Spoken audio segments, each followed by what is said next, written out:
Because whatever you know supplies knowledge to you, isn't it? The word knowledge is from know or knowing. Know, or whatever knowledge you gain, you have it by experience. It means you have had a certain experience.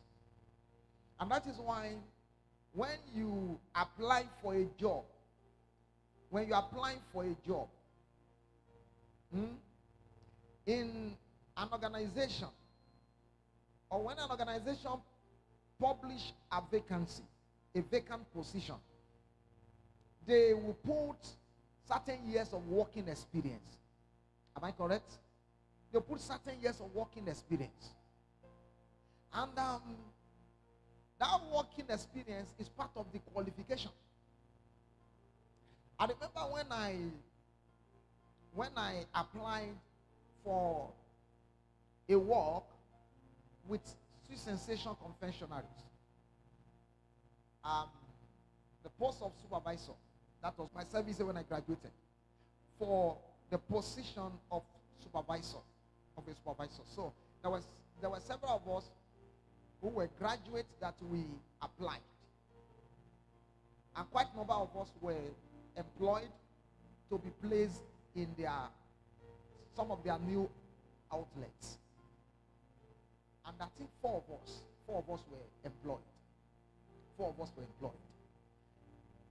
And there was this lady among the 4 of us. We had the same qualification. Are you with me? But she graduated a year ahead of us. And she has gotten some months of working experience. And by the time all of us went through training, and after our training, we were given our employment letter. You know, your employment letter, they will put some terms there, and they will put your steps, your grade. So they put our step, our grade. So we were all put in, I think, grade level 7. We were employed at grade level 7.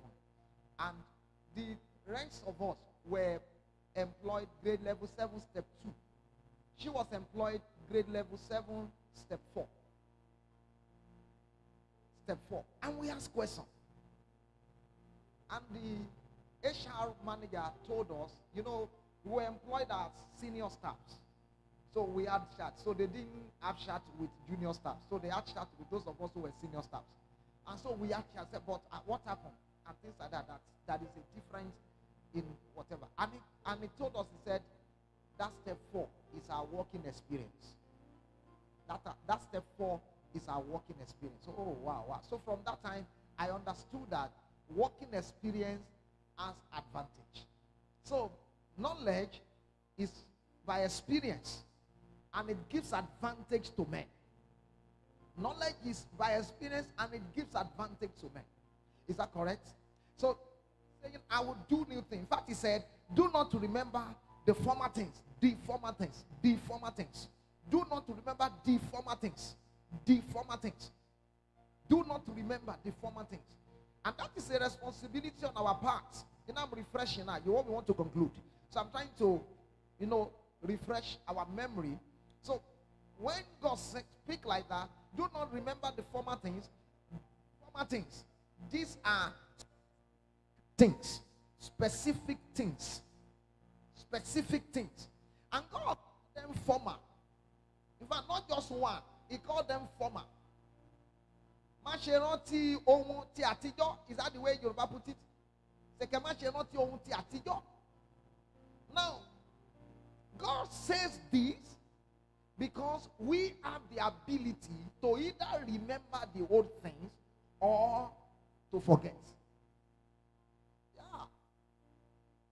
We have the ability to either remember old things, former things, or to forget.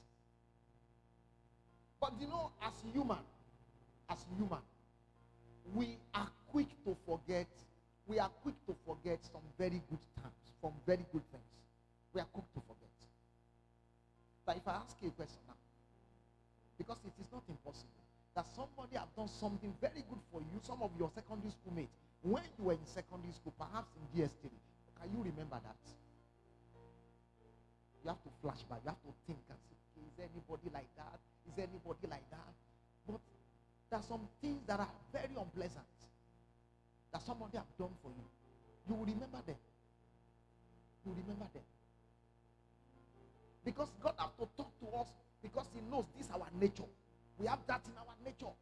Somebody have hurt you. You can't forget that one. You know, especially the same person that have done something good to you and thereafter hurt you. The funniest thing about us human beings is that you will forget that good thing. We have the ability to forget it. The good things we won't remember, but the hurt we will remember. But here, God is not talking about the good things now. This one, I say, do not remember the former things, the old things. God is not talking about good things here. It's not good things. What God is talking about here is that unpleasant things. Unpleasant things. Otherwise, he won't say, I will do new things. Otherwise, he won't say, I will do new things. So whether if your own is whatever it is, he said things. Old things. So whatever unpleasant things you have gone through, whatever unpleasant things you have experienced, he said, do not to remember. And that's your responsibility. It is your responsibility not to remember unpleasant things. It is my responsibility not to remember hurt. It is my responsibility. It is not the responsibility to make, I say, God, make me forget. The only thing God can do for you is to heal your soul. The only thing God can do for me is to heal my soul, to heal your heart. That's the only thing he can do. That's the only thing he can do. But not to forget. Remember. It is your duty. It is your responsibility. It is my responsibility. Do not. And it's not a suggestion, no. It's a requirement.